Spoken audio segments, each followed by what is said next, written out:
Hi-ho! ChibiMethos here, and welcome to our annual bonus episode of the Little Old People Podcast. I'm here with my co-old person, Marc. A.K.A. the Little Black Dude. If this is your first time listening, we're two oldish nerds looking at random fandoms from varying directions. Joining us today, I would like to welcome to our show guest fan enthusiast, Soma Sor. Hi, everybody. Thank you so much. It's great to be here. Welcome. We enjoyed having you on last year, and so you were the first person we thought of when we needed somebody to come back and read with us. So thank you. Well, thank you for having me. It was a pleasure to hear my voice and have the reading last time. Playing character that I did last time was a pleasure, and J.R. Tolkien is a staple in my life, and it was a pleasure to be asked back this time to help celebrate March 25th. Absolutely. All right, let's get started. As many of you know, in Middle-earth, March 25th is the day that Frodo and Sam reach Mount Doom and destroy the One Ring, thus vanquishing Sauron once and for all. To honor this momentous day, the Tolkien Society has declared March 25th Tolkien Reading Day. Members and fans the world over celebrate by reading passages from their favorite Tolkien works. This year's theme is travel and adventure. While all of Tolkien's works have an abundance of both, I would like for this year to return once more to Peter Jackson's films and expand on a scene that, while it gave us wonderful sweeping views of New Zealand, had to be cut short. On the road to Rivendell, Frodo and his friends are attacked by the Nazgul, and while in the film it seems like a short hop afterwards to the elves and safety, in the book it takes many tense days to arrive. In honor of this year's theme, we will be reading from The Lord of the Rings, Book 1, Chapter 12, Flight to the Ford. When Frodo came to himself, he was still clutching the ring desperately. He was lying by the fire, which was now piled high and burning brightly. His three companions were bending over him. What has happened? Where is the Pale King? He asked wildly. They were too overjoyed to hear him speak to answer for a while, nor did they understand his question.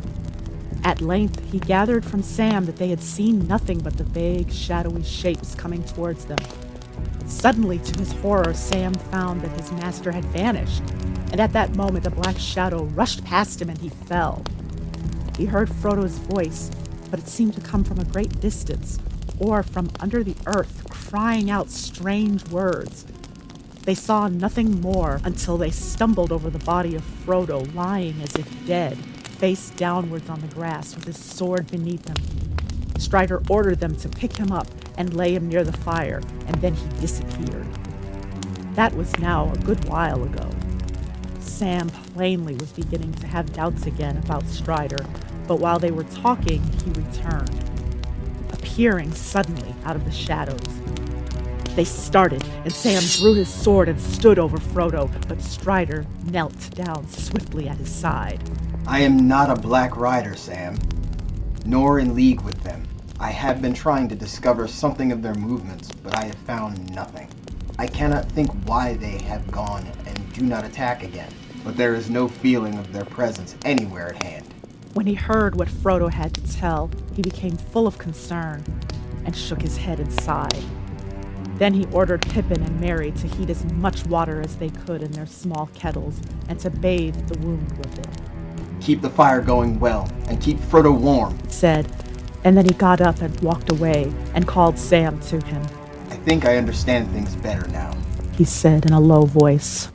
There seem only to have been 5 of the enemy. Why they were not all here, I don't know, but I don't think they expected to be resisted. They have drawn off for the time being, but not far, I fear. They will come again another night if we cannot escape. They are only waiting because they think that their purpose is almost accomplished and that the ring cannot fly much further. I fear, Sam, that they will believe your master has a deadly wound that will subdue him to their will. We shall see. Sam choked with tears. Don't despair, said Strider. You must trust me now. Your Frodo is made of sterner stuff than I had guessed, though Gandalf hinted that it might prove so. He is not slain, and I think he will resist the evil power of the wound longer than his enemies expect. I will do all I can to help and heal him. Guard him well while I am away. He hurried off and disappeared again into the darkness. Frodo dozed, though the pain of his wound was slowly growing, and a deadly chill was spreading from his shoulder to his arm and side. His friends watched over him, warming him and bathing his wound. The night passed slowly and wearily. Dawn was growing in the sky, and the dell was filling with gray light when Strider at last returned. Look! He cried, and stooped. He lifted from the ground a black cloak that had lain there hidden by the darkness. A foot above the lower hem, there was a slash.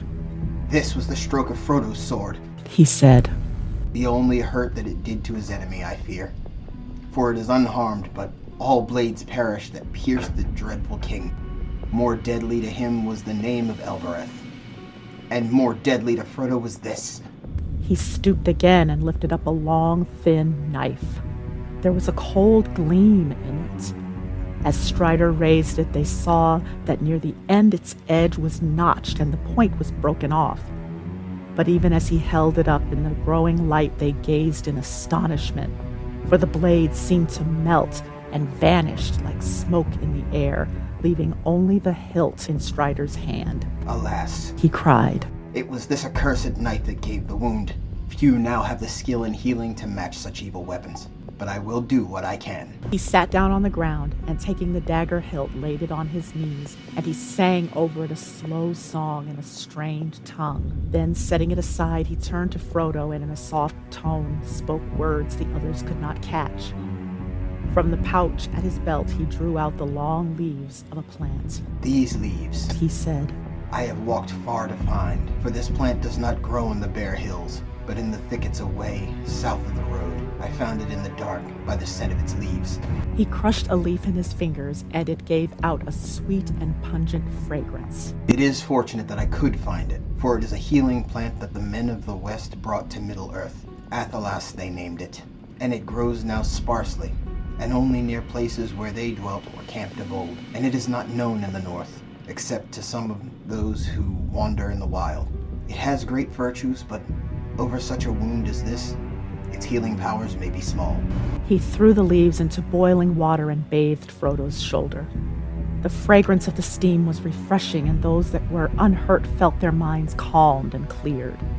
The herb had also some power over the wound, for Frodo felt the pain and also the sense of frozen cold lessen in his side. But the life did not return to his arm, and he could not raise or use his hand. He bitterly regretted his foolishness and reproached himself for weakness of will. For he now perceived that in putting on the ring, he obeyed not his own desire, but the commanding wish of his enemies. He wondered if he would remain maimed for life, and how they would now manage to continue their journey. He felt too weak to stand. The others were discussing this very question. They quickly decided to leave Weathertop as soon as possible. I think now that the enemy has been watching this place for some days.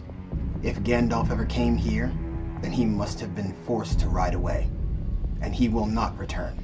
In any case, we are in great peril here after dark, since the attack of last night, and we can hardly meet greater danger wherever we go. As soon as daylight was full, they had some hurried food and packed. It was impossible for Frodo to walk, so they divided the greater part of their baggage among the four of them and put Frodo on the pony. In the last few days, the poor beast had improved wonderfully. It already seemed fatter and stronger and had begun to show an affection for its new masters, especially for Sam. Bill Ferny's treatment must have been very hard for the journey in the wild to seem so much better than its former life. They started off in a southerly direction. This would mean crossing the road, but it was the quickest way to more wooded country. And they needed fuel. For Strider said that Frodo must be kept warm, especially at night, while fire would be some protection for them all. It was also his plan to shorten their journey by cutting across another great loop of the road. East, beyond Weathertop, it changed its course and took a wide bend northwards. They made their way slowly and cautiously round the southwestern slopes of the hill and came in a little while to the edge of the road. There was no sign of the riders, but even as they were hurrying across, they heard far away two cries. A cold voice calling and a cold voice answering. Trembling, they sprang forward and made for the thickets that lay ahead. The land before them sloped away southwards, but it was wild and pathless. Bushes and stunted trees grew in dense patches, with wide, barren spaces in between. The grass was scanty, coarse, and gray, and the leaves in the thickets were faded and falling. It was a cheerless land, and their journey was slow and gloomy. They spoke little as they trudged along. Frodo's heart was grieved as he watched them walking beside him with their heads down and their backs bowed under their burdens. Even Strider seemed tired and heavy-hearted. Before the first day's march was over, Frodo's pain began to grow again, but he did not speak of it for a long time.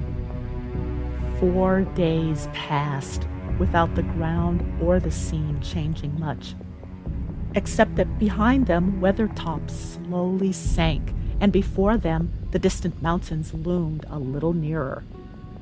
Yet since that far cry they had seen and heard no sign that the enemy had marked their flight or followed them. They dreaded the dark hours and kept watch in pairs by night, expecting that at any time to see black shapes stalking in the gray night, dimly lit by the cloud-veiled moon. But they saw nothing and heard no sound but the sigh of withered leaves and grass. Not once did they feel the sense of present evil that had assailed them before the attack in the dell. It seemed too much to hope that the riders had already lost their trail again.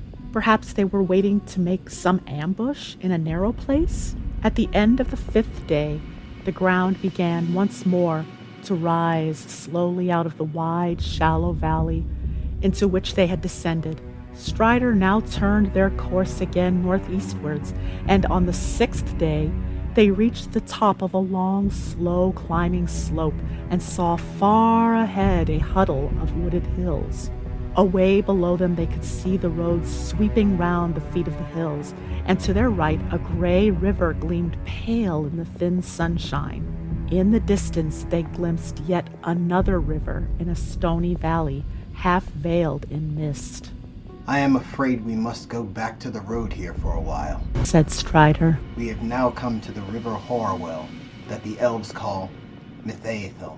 It flows down out of the Etten Moors, the Troll Fells north of Rivendell, and joins the Loud Water away in the south. Some call it the Grey Flood after that.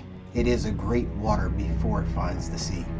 There is no way over it below its sources in the Etten Moors, except by the last bridge on which the road crosses. And what is that other river we can see far away there? Asked Mary. That is Loudwater, the Bruinen of Rivendell. The road runs along the edge of the hills for many miles, from the bridge to the ford of Bruinen. But I have not yet thought how we shall cross that water. One river at a time. We shall be fortunate indeed if we do not find the last bridge held against us. Next day, early in the morning, they came down again to the borders of the road. Sam and Strider went forward, but they found no sign of any travelers or riders. Here, under the shadow of the hills, there had been some rain. Strider judged that it had fallen 2 days before and had washed away all footprints. No horsemen had passed since then, as far as he could see. They hurried along with all the speed they could make, and after a mile or two, they saw the last bridge ahead, at the bottom of a short, steep slope. They dreaded to see black figures waiting there, but they saw none. Strider made them take cover under a thicket at the side of the road while he went forward to explore. Before long, he came hurrying back. I can see no sign of the enemy, he said, and I wonder very much what that means. But I have found something very strange. He held out his hand and showed a single pale green jewel. I found it in the mud in the middle of the bridge, he said. It is a barrel, an elfstone. Whether it was set there, or let fall by chance I cannot say, but it brings hope to me. I will take it as a sign that we may pass the bridge, but beyond that, I dare not keep to the road without some clearer token. At once they went on again. They crossed the bridge in safety, hearing no sound but the water swirling against its 3 great arches.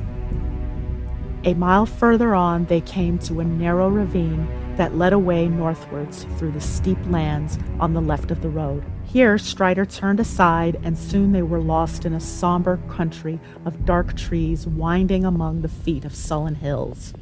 The hobbits were glad to leave the cheerless lands of the perilous road behind them, but this new country seemed threatening and unfriendly.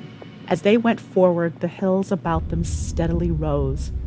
Here and there, upon heights and ridges, they caught glimpses of ancient walls of stone and the ruins of towers.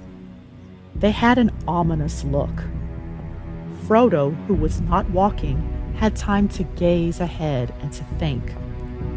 He recalled Bilbo's account of his journey and the threatening towers on the hills north of the road. In the country near the Troll's Wood, where his first serious adventure had happened, Frodo guessed that they were now in the same region and wondered if by chance they would pass near the spot. Who lives in this land? He asked. And who built these towers? Is this troll country? No, Said Strider. trolls do not build. No one lives in this land. Men once dwelled here, ages ago, but none remain now. They became an evil people, as legends tell, for they fell under the shadow of Angmar. But all were destroyed in the war that brought the North Kingdom to its end. But that is now so long ago that the hills have forgotten them, though a shadow still lies on the land. Where did you hear such tales, if all the land is empty and forgotten? Asked Peregrine. The birds and the beasts do not tell tales of that sort. The heirs of Elendil do not forget all things past, Said Strider. and many more things than I can tell are remembered in Rivendell. Have you often been to Rivendell? Said Frodo. I have. Said Strider. I dwelt there once, and still I return when I may. There my heart is, but it is not my fate to sit in peace, even in the fair house of Elrond. The hills now began to shut them in. The road behind held on its way to the river Brunnen, but both were now hidden from view. The travelers came into a long valley, narrow, deeply cloven, dark, and silent. Trees with old and twisted roots hung over cliffs and piled up behind into mounting slopes of pine wood. The hobbits grew very weary. They advanced slowly, for they had to pick their way through a pathless country, encumbered by fallen trees and tumbled rocks. As long as they could, they avoided climbing for Frodo's sake, and because it was in fact difficult to find any way up out of narrow dales. They had been 2 days in this country when the weather turned wet. The wind began to blow steadily out of the west and pour the water of the distant seas on the dark heads of the hills in fine, drenching rain. By nightfall, they were all soaked, and their camp was cheerless, for they could not get any fire to burn. The next day, the hills rose still higher and steeper before them, and they were forced to turn away northwards, out of their course. Strider seemed to be getting anxious. They were nearly 10 days away from Withertop, and their stock of provisions was beginning to run low. It went on raining. That night, they camped on a stony shelf with a rock wall behind them, in which there was a shallow cave, a mere scoop in the cliff. Frodo was restless. The cold and wet had made his wound more painful than ever, and the ache and sense of deadly chill took away all sleep. He lay tossing and turning and listening fearfully to the stealthy night noises. Wind and chinks of rock, water dripping, crack, the sudden rattling fall of a loosened stone. He felt that black shapes were advancing to smother him. But when he sat up, he saw nothing but the back of Strider sitting hunched up, smoking his pipe and watching. He lay down again and passed into an uneasy dream in which he walked on the grass in his garden in the Shire, but it seemed faint and dim, less clear than the tall black shadows that stood looking over the hedge. In the morning, he woke to find that the rain had stopped. The clouds were still thick, but they were breaking, and pale strips of blue appeared between them. The wind was shifting again. They did not start out early. Immediately after their cold and comfortless breakfast, Strider went off alone, telling the others to remain under the shelter of the cliff until he came back. He was going to climb up if he could, and get a look at the lie of the land. When he returned, he was not reassuring. We have come too far to the north, he said, and we must find some way to turn back southwards again. If we keep on as we are going, we shall get up into the Ettendales, far north of Rivendell. That is troll country and little known to me. We could perhaps find our way through and come round to Rivendell from the north, but it would take too long, for I do not know the way, and our food would not last. So somehow or other we must find the ford of Bruinen. The rest of that day they spent scrambling over rocky ground. They found a passage between two hills that led them into a valley running southeast, the direction that they wished to take. But towards the end of the day, they found their road again barred by a ridge of high land. Its dark edge against the sky was broken into many bare points like teeth of a blunted saw. They had a choice between going back or climbing over it. They decided to attempt the climb, but it proved very difficult. Before long, Frodo was obliged to dismount and struggle along on foot. Even so, they despaired of getting their pony up, or indeed finding a path for themselves, burdened as they were. The light was nearly gone, and they were all exhausted when at last they reached the top. They had climbed onto a narrow saddle between two higher points, and the land fell steeply away again, only a shorter distance ahead. Frodo threw himself down and lay on the ground, shivering. His left arm was lifeless, and his side and shoulder felt as if icy claws were laid upon them. The trees and rocks about him seemed shadowy and dim. "We cannot go on any farther," said Merry to Strider. "I'm afraid this has been too much for Frodo. I'm dreadfully anxious about him. What are we to do? Do you think they will be able to cure him in Rivendell, if we ever get there?" We shall see, answered Strider. There is nothing more that I can do in the wilderness, and it is chiefly because of his wound that I am so anxious to press on. But I agree that we can go no further tonight. What is the matter with my master? Asked Sam in a low voice, looking appealingly at Strider. His wound was small, and it is already closed. There's nothing to be seen but a cold white mark on his shoulder. Frodo has been touched by the weapons of the enemy, said Strider. And there is some poison or evil at work that is beyond my skill to drive out. But do not give up hope, Sam. Night was cold up on the high ridge. They lit a small fire down under the gnarled roots of an old pine that hung over a shallow pit. It looked as if stone had once been quarried there. They sat huddled together. The wind blew chill through the pass, and they heard the treetops lower down, moaning and sighing. Frodo lay half in a dream, imagining that endless dark wings were sweeping by above him, and that the wings rode pursuers that sought him in all the hollows of the hills.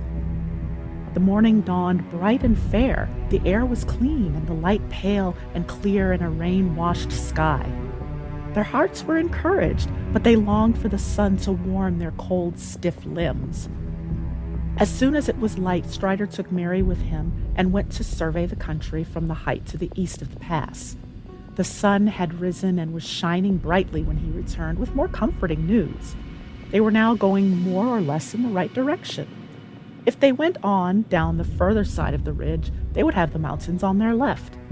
Some way ahead, Strider had caught a glimpse of the Loudwater again, and he knew that, though it was hidden from view, the road to the ford was not far from the river and lay on the side nearest to them. We must make for the road again, he said. We cannot hope to find a path through these hills.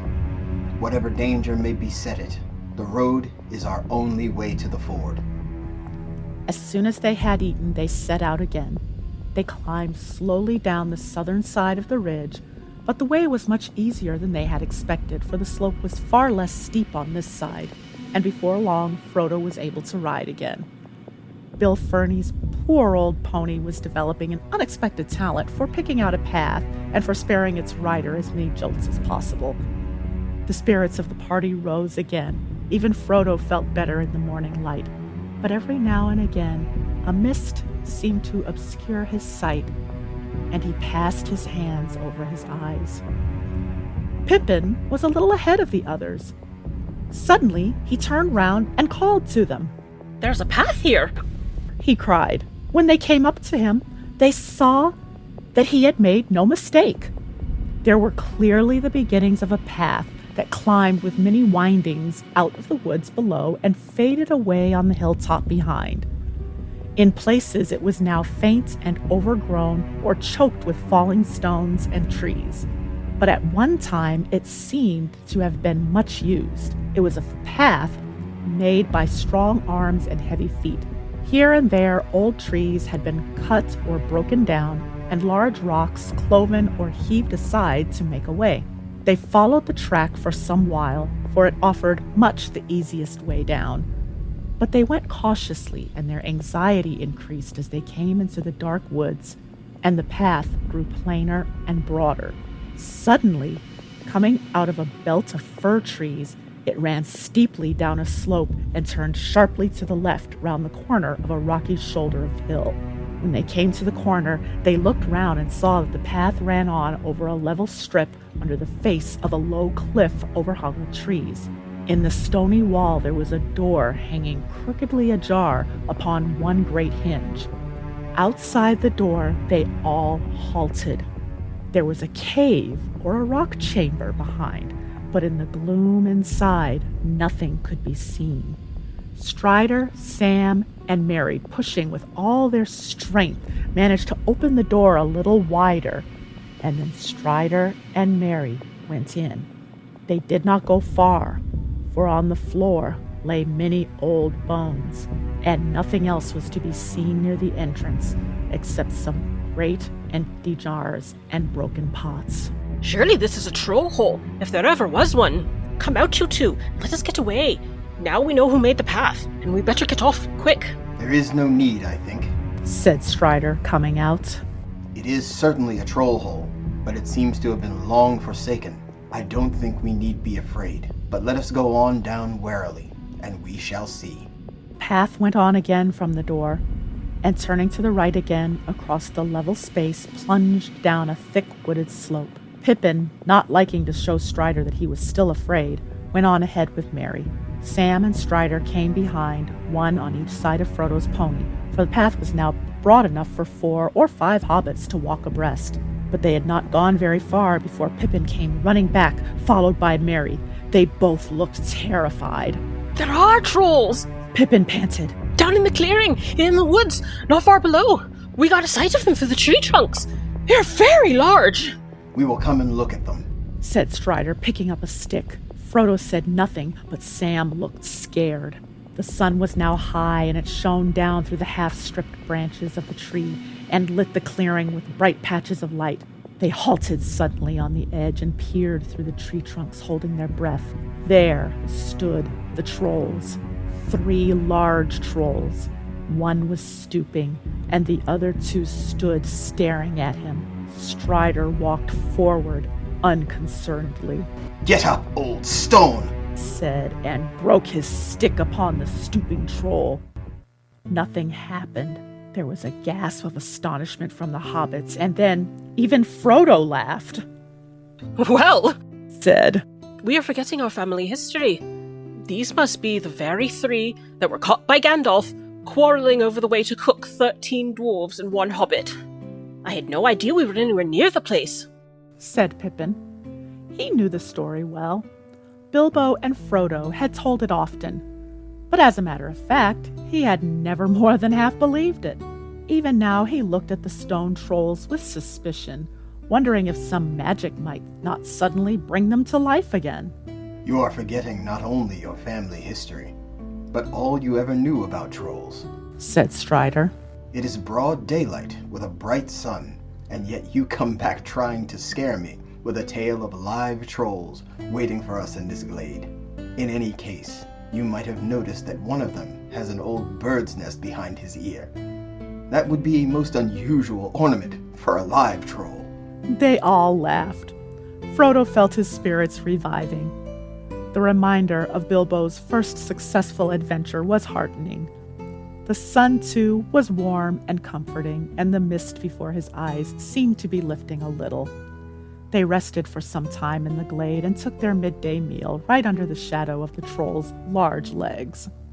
Won't somebody give us a bit of a song while the sun is high? Said Mary when they had finished. We haven't had a song or a tale for days. Not since Weathertop, said Frodo. The others looked at him. Don't worry about me. He added. I feel much better, but I don't think I could sing. Perhaps Sam could dig something out of his memory. Come on, Sam, said Mary. There's more stored in your head than you let on about. I don't know about that, said Sam. but how would this suit? It ain't what I call proper poetry, if you understand me. Just a bit of nonsense. But these old images here brought it to my mind. Standing up with his hands behind his back as if he was at school, he began to sing an old tune. Troll sat alone on his seat of stone, and munched and mumbled a bare old bone. For many a year he had gnawed it near, for meat was hard to come by. Done by, gum by, in a cave in the hills he dwelt alone, and meat was hard to come by. Up came Tom with his big boots on. Said he to Troll, "Pray, what is yon? For it looks like the shin on my nuncle Tim, and should be a lying in graveyard. Caveyard, paveyard. This many a year has Tim been gone, and I thought he were lying in graveyard." "My lad," said Troll, "this bone I stole, but what be bones that lie in a hole? Thine uncle was dead as a lump o' lead, afore I found his shin bone. Tin bone, fin bone, he can spare a share for a poor old troll, for he don't need his shin bone." Said Tom, "I don't see what the likes o' thee, without axe and leave should go making free, with the shank or the shin o' my father's kin. So hand the old bone over. Rover, trover, though dead he be, it belongs to he, so hand the old bone over. For a couple of pins," said Troll and grins, "I'll eat thee too, and gnaw thy shins. A bit of fresh meat will go down sweet. I'll try my teeth on thee now. He now, see now, I'm tired of gnawing old bones and skins. I've a mind to dine on thee now." But just as he thought his dinner was caught, he found his hands had hold of naught. Before he could mind, Tom slipped behind and gave him the boot to larn him. Warn him, darn him. A bump of the boot on the seat Tom throot will be the way to larn him. But harder than stone is the flesh and bone of a troll that sits in the hills alone. As well set your boot to the mountain's root, for the seat of a troll don't feel it. Peel it, heel it. Old Troll laughed when he heard Tom groan, and he knew his toes could feel it. Tom's leg is game since home he came, and his bootless foot is lasting lame. But Troll don't care, he's still there with the bone he boned from its owner. Donor, boner. Troll's old seat is still the same, and the bone he boned from its owner. Well, that's a warning to us all. Laughed Mary. It's as well you used a stick and not your hand strider. Where did you come by that, Sam? Asked Pippin. I've never heard those words before. Sam muttered something inaudible. It's out of his own head, of course.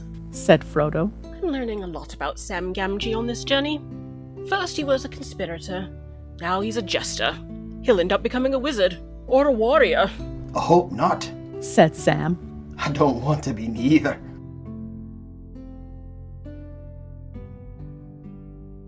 In the afternoon, they went down to the woods. They were probably following the very track that Gandalf, Bilbo, and the dwarves had used many years before. After a few miles, they came out on the top of a high bank above the road. At this point, the road had left the Horwell far behind in its narrow valley and now clung close to the feet of the hills, rolling and winding eastward among woods and heather-covered slopes towards the ford of the mountains. Not far down the bank, Strider pointed out a stone in the grass.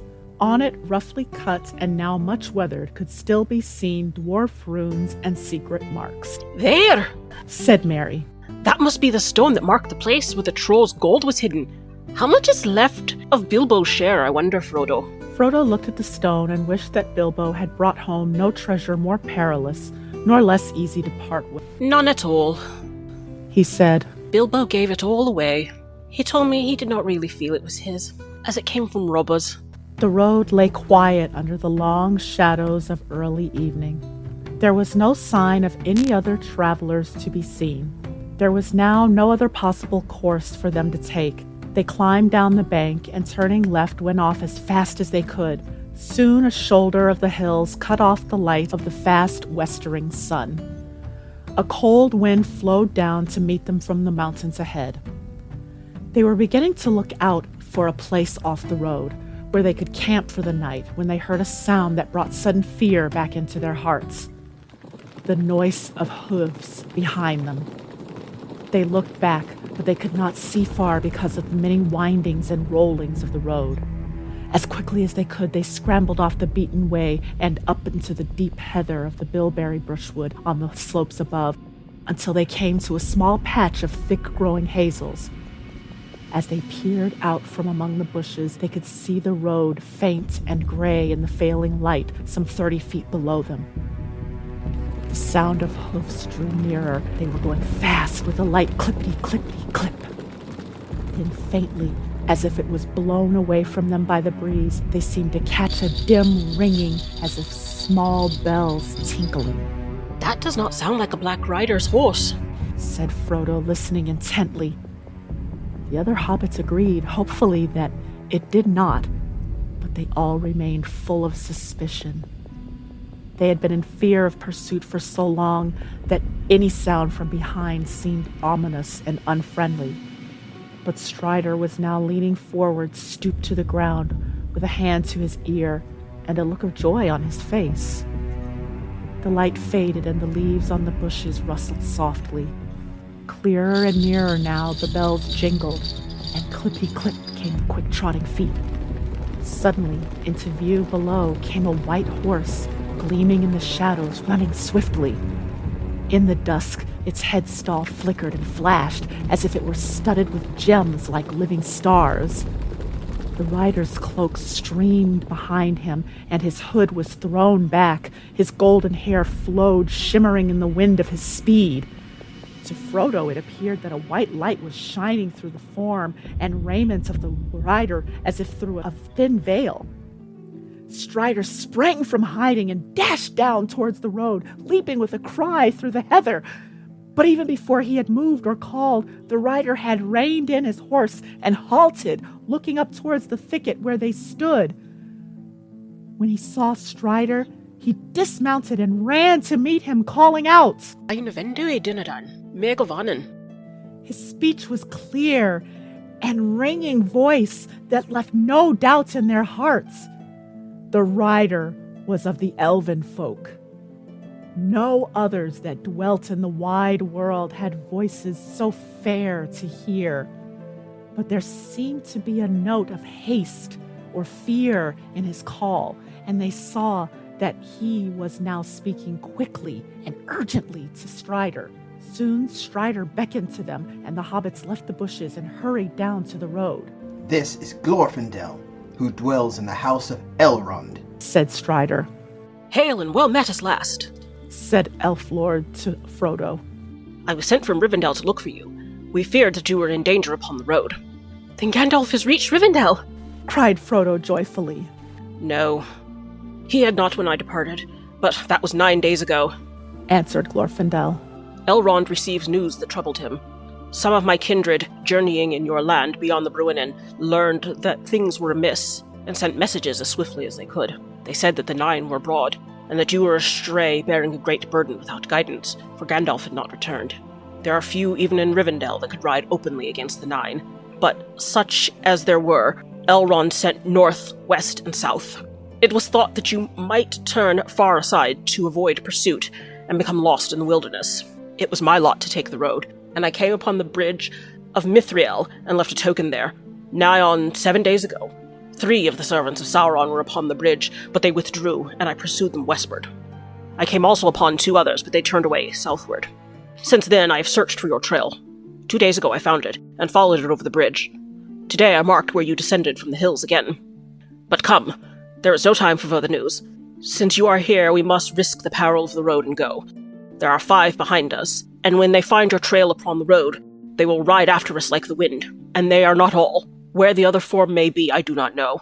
I fear that we must find the ford is already held against us. While Glorfindel was speaking, the shades of evening deepened. Frodo felt a great weariness come over him. Ever since the sun began to sink, the mist before his eyes had darkened, and he felt that a shadow was coming between him and the faces of his friends. Now pain assailed him, and he felt cold. He swayed, clutching at Sam's arm. My master's sick and wounded, said Sam angrily. He can't go on riding after nightfall. He needs rest. Glorfindel caught Frodo as he sank to the ground, and taking him gently in his arms, he looked in his face with grave anxiety. Briefly, Strider told of the attack on their camp under Withertop, and of the deadly knife. He drew out the hilt which he had kept and handed it to the elf. Glorfindel shuddered as he took it, but he looked intently at it. There are evil things written on this hilt, he said, though maybe your eyes cannot see them. Keep it, Aragorn, until we reach the House of Elrond. But be wary, and handle it as little as you may. Alas, the wounds of this weapon are beyond my skill to heal. I will do what I can, but all the more I urge you now to go on without rest. He searched the wound on Frodo's shoulder with his fingers, and his face grew graver, as if what he learned disquieted him. But Frodo felt the chill lessen in his side and arm. A little warmth crept from his shoulder to his hand, and the pain grew easier. The dusk of the evening seemed to grow lighter about him, as if a cloud had been withdrawn. He saw his friends' faces more clearly again, and a measure of new hope and strength returned. You shall ride my horse, said Glorfindel. I will shorten the stirrups up to the saddle skirts, and you must sit as tight as you can. But you need not fear. My horse will not let any rider fall that I have commanded him to bear. His pace is light and smooth, and if danger passes too near, he will bear you away with a speed that even the black steeds of the enemy cannot rival. No, he will not, said Frodo. I shall not ride him if I am to be carried off to Rivendell or anywhere else, leaving my friends behind in danger. Glorfindel smiled. I doubt very much, he said. If your friends would be in danger if you were not with them. The pursuit would follow you and leave us in peace, I think. It is you, Frodo, and that which you bear, that brings us all in peril. To that, Frodo had no answer, and he was persuaded to mount Glorfindel's white horse. The pony was laden instead with a great part of the others' burdens, so that they now marched lighter, and for a time made good speed. But the hobbits began to find it hard to keep up with the swift, tireless feet of the elf. On he led them into the mouth of the darkness, and still on under the deep clouded night. There was neither star nor moon. Not until the gray of dawn did he allow them to halt. Pippin, Merry, and Sam were by that time nearly asleep on their stumbling legs, and even Strider seemed by the sag of his shoulders to be weary. Frodo sat upon the horse in a dark dream. They cast themselves down in the heather of a few yards from the roadside, and fell asleep immediately. They seemed hardly to have their eyes closed when Glorfindel, who had set himself to watch while they slept, awoke them again. The sun now climbed far into the morning, and the clouds and mists of the night were gone. Drink this, said Glorfindel to them, pouring for each of them in turn a little liquor from his silver-studded flask of leather. It was clear as spring water and had no taste, and it did not feel either cool or warm in the mouth, but strength and vigor seemed to flow into all their limbs as they drank it. Even after that draught, the stale bread and dried fruit, which was now all they had left, seemed to satisfy their hunger better than many a good breakfast in the Shire had done. They had rested rather less than 5 hours when they took to the road again. Glorfindel still urged them on and allowed 2 brief halts during the day's march. In this way, they covered almost 20 miles before nightfall and came to a point where the road bent right and ran down towards the bottom of the valley, now making straight for the Brunnen. So far, there had been no sign or sound of pursuit that the hobbits could see or hear, but often Glorfindel would halt and listen for a moment, if they lagged behind and a look of anxiety clouded his face. Once or twice he spoke to Strider in the elf tongue, but however anxious their guides might be, it was plain that the hobbits could go no further that night. They were stumbling along, dizzy with weariness and unable to think of anything but their feet and legs. Frodo's pain had redoubled, and during the day, things about him faded to shadows of ghostly gray. He almost welcomed the coming of night, for then the world seemed less pale and empty. The hobbits were still weary when they set out again early next morning. There were many miles yet to go between them and the ford, and they hobbled forward at the best pace they could manage. Our peril will be greatest just ere we reach the river, said Glorfindel. For my heart warns me that the pursuit is now swift behind us, and other dangers may be waiting by the ford. The road was still running steadily downhill, and there was now in places much grass at either side, in which the hobbits walked when they could, to ease their tired feet. In the late afternoon, they came to a place where the road went suddenly under the dark shadow of tall pine trees, and then plunged into a deep cutting with steep, moist walls of red stone. Echoes ran along as they hurried forward, and there seemed to be a sound of many footfalls following their own. All at once, as if through a gate of light, the road ran out again from the end of the tunnel into the open. There, at the bottom of a sharp incline, they saw before them a long, flat mile, and beyond that at the ford of the Rivendell. On the further side was a steep brown bank, threaded by a winding path. And beyond that, the tall mountains climbed, shoulder above shoulder, and peak beyond peak into the fading sky. There was still an echo as of following feet in the cutting behind them, a rushing noise as if a wind were rising and pouring through the branches of the pines. One moment, Glorfindel turned and listened. Then he sprang forward with a loud cry. "Fly!" he called. "Fly! The enemy is upon us!" The white horse leaped forward. The hobbits ran down the slope. Glorfindel and Strider followed as rear guard. They were only halfway across the flat when suddenly there was a noise of horses galloping.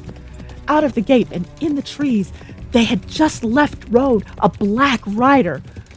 He reined his horse in and halted, swaying in his saddle. Another followed him, and then another, and then again 2 more. "Ride forward! Ride!" cried Glorfindel to Frodo. He did not obey at once, for a strange reluctance seized him. Checking the horse to a walk, he turned and looked back. The riders seemed to sit upon their great steeds like threatening statues upon a hill, dark and solid, while all the woods and land about them receded as if into a mist. Suddenly he knew in his heart that they were silently commanding him to wait. Then at once fear and hatred awoke in him. His hand left the bridle and gripped the hilt of his sword, and with a red flash he drew it. "Ride on! Ride on!" cried Glorfindel, and then loud and clear he called to the horse in the elf tongue.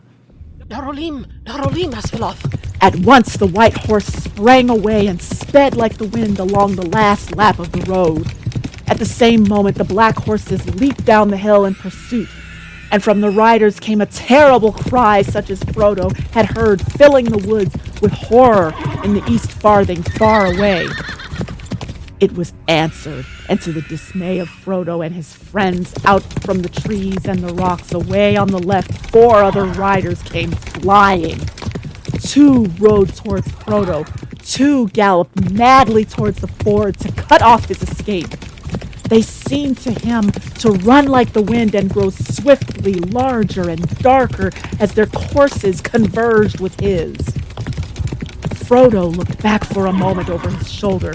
He could no longer see his friends. The riders behind were falling back. Even their great steeds, were no match in speed for the white elf horse of Rivendell. He looked forward again and hope faded.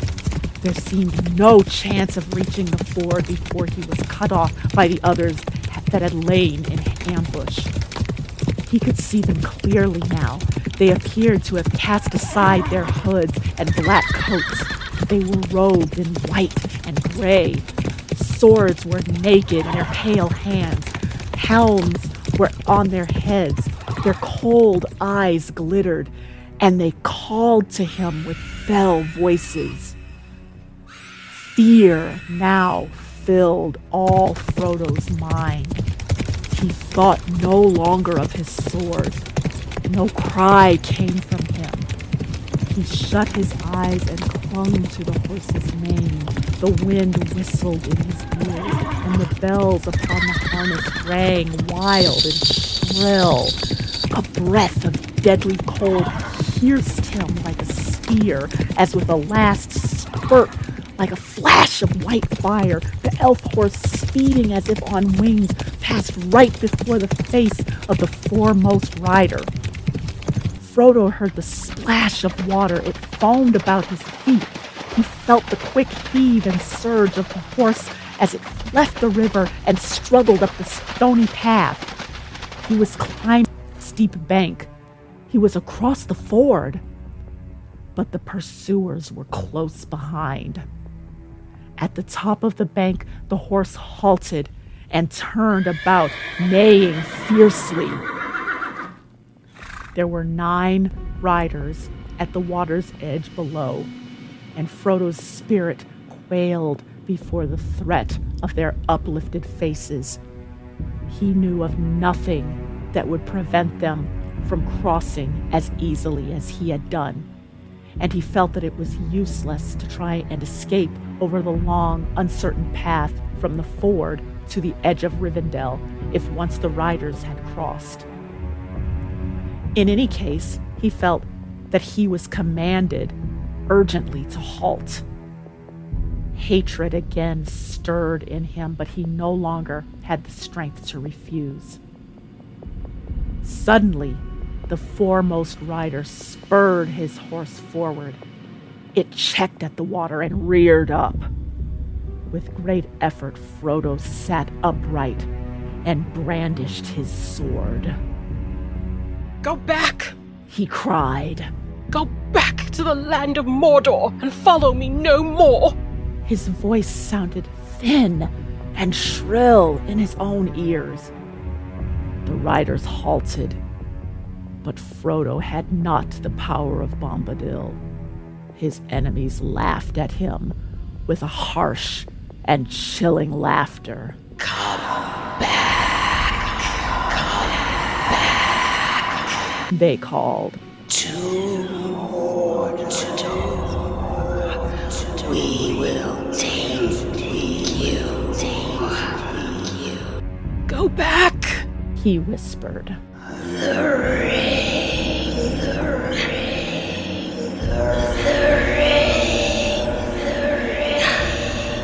They cried with deadly voices. And immediately their leader urged his horse forward into the water, followed closely by the others. by Elbereth and Luthien the Fair, said Frodo with a last effort, lifting up his sword. You shall have neither the ring nor me. Then the leader, who was now across the ford, stood up, menacing in his stirrups, and raised his hand. Frodo was stricken dumb. He felt his tongue cleave to his mouth and his heart laboring. His sword broke and fell out of his shaking hand. The elf horse reared and snorted. The foremost of the black horses had almost set his foot upon the shore. At that moment, there came a roaring and a rushing, a noise of loud waters rolling many stones. Dimly, Frodo saw the river below him rise, and down along its course there came a plumed cavalry of waves. White flames seemed to Frodo to flicker on their crests, and he half fancied that he saw amid the water riders upon white horses with frothing manes. The three riders, still in the midst of the ford, were overwhelmed.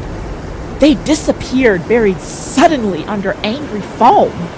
Those that were behind drew back in dismay.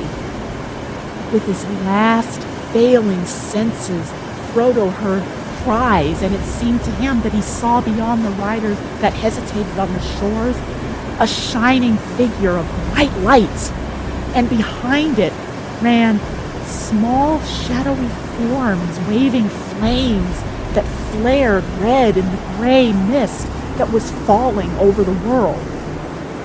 The black horses were filled with madness, and leaping forward in terror, they bore their riders into the rushing flood.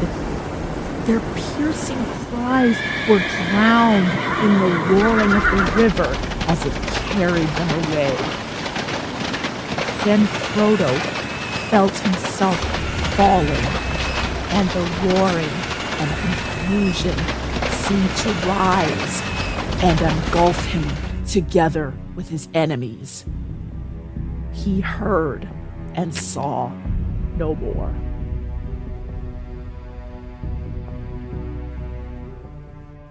Thank you for joining us for Tolkien Reading Day. That was Lord of the Rings, Book 1, Chapter 12, Flight to the Ford. If you enjoyed our podcast here, there's plenty of ways that you can let us know how you are feeling. If you go to our link tree at www.linktr.ee/little-old-people-podcast, you'll be able to find all of our social media, as well as all the places where you can find our podcast. And if you'd like to send us a tweet at twitter.com/littleoppodcast, or if you would like to send us a message on Facebook at facebook.com/littleoppodcast, or if you'd like to tell us how great or terrible we were, you can send us an email at littleoldpeoplepodcast@gmail.com.